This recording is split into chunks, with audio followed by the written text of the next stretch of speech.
Hoje a gente vai mergulhar num conceito que até parece um truque de mágica financeira, mas que é lei aqui no Brasil. A ideia de dar um reset numa dívida.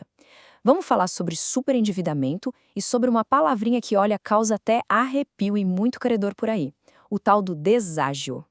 Pois essa pergunta aí parece até um contrassenso, né? Como assim uma dívida pode ser, por lei, impagável? Mas é exatamente essa realidade que a lei do superendividamento encara de frente. Aquele momento em que a matemática simplesmente não fecha mais. Certo. Mas antes da gente falar na saída, primeiro a gente precisa entender como se entra nessa armadilha. Afinal, o que é na prática o superendividamento? É muito importante a gente entender isso aqui, sabe? Não se trata só de ter um monte de conta para pagar. A lei é bem específica. O superendividamento acontece quando alguém, agindo de boa fé, se vê numa encruzilhada, ou paga as dívidas ou paga o essencial para viver. E essa linha que separa uma coisa da outra tem um nome: mínimo existencial. Guarda esse nome porque ele é a chave de tudo. E para isso não ficar só na teoria, vamos pegar um caso real de um processo que correu na justiça. Imagina só a situação. Uma servidora pública, já aposentada, com uma dívida que beirava os R$ 400 mil, somando empréstimos, cartões de crédito, tudo. Mas o número que realmente mostra o tamanho do problema é este aqui, 93%. Pensa bem, 93% de toda a renda líquida dela ia direto para o pagamento das dívidas. Na prática, sobrava só 7% do salário para ela viver. É a definição de uma armadilha financeira sem saída. Felizmente, foram situações extremas como essa que levaram à criação de uma ferramenta jurídica específica. Vamos ver agora como a legislação brasileira oferece uma porta de saída para essa armadilha. E essa saída é a Lei 14.181 de 2021. Ela funciona quase como um mecanismo de emergência, sabe?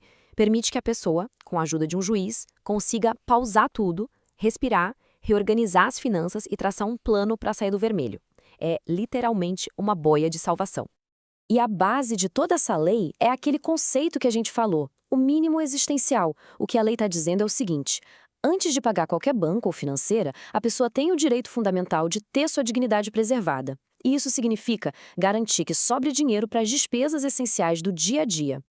E aqui, olha, tem um ponto super importante, tá? A lei não é um perdão automático da dívida. O objetivo é outro, é criar um plano de pagamento que seja realista, que caiba no bolso, com um prazo máximo de 5 anos e tudo isso com um juiz supervisionando. A ideia é pagar o que é possível, mas de uma forma organizada. Bom, e é exatamente aqui que a gente chega na parte mais complexa, a que gera mais debate: o tal do deságio. O que acontece quando, mesmo com um plano de 5 anos, a conta ainda não fecha? De um jeito bem simples, deságio é um corte. É um desconto que se aplica sobre o valor total da dívida para fazer com que o plano de pagamento de 5 anos se torne matematicamente possível. Mas como dá para imaginar, a palavra corte já gera uma baita controvérsia. E o que é bem interessante aqui é como existem duas formas de enxergar a mesma coisa. De um lado, tem a visão mais comum, que olha para o deságio e enxerga um perdão, um benefício para o devedor. Do outro lado, tem a visão técnica, que trata isso como um simples ajuste necessário à realidade, uma adequação à capacidade de pagamento que de fato existe. E a visão dos tribunais muitas vezes é bem cautelosa. Esse trecho de uma decisão da justiça deixa claro: o objetivo da lei não é sair dando perdão sem critério, é encontrar condições de pagamento que sejam compatíveis com a realidade. Ou seja, a justiça tende a resistir à ideia de simplesmente cortar a dívida por cortar. Então, se a própria justiça hesita em chamar de perdão, o que é isso afinal? A resposta está em mudar a perspectiva. Vamos olhar para o deságio não como um benefício, mas como o que ele é na essência, um ajuste técnico. E aqui está a chave para entender tudo isso. O deságio não é um favor, é o reconhecimento de uma verdade matemática. É a parte da dívida que, embora exista ali no papel, no contrato, na vida real ela jamais seria paga. Ela é, na prática, impagável. A lógica financeira é bem direta. Primeiro, corta-se aquilo que já era impagável de qualquer maneira. Segundo, isso organiza a situação, é uma medida de racionalização econômica. E terceiro, a dívida é finalmente ajustada para se encaixar na realidade financeira da pessoa, uma realidade que foi comprovada ali no processo. Tá, e como se chega nesse número? O cálculo é até bem lógico. Primeiro, se apura quanto a pessoa pode pagar por mês depois de garantir o seu mínimo existencial.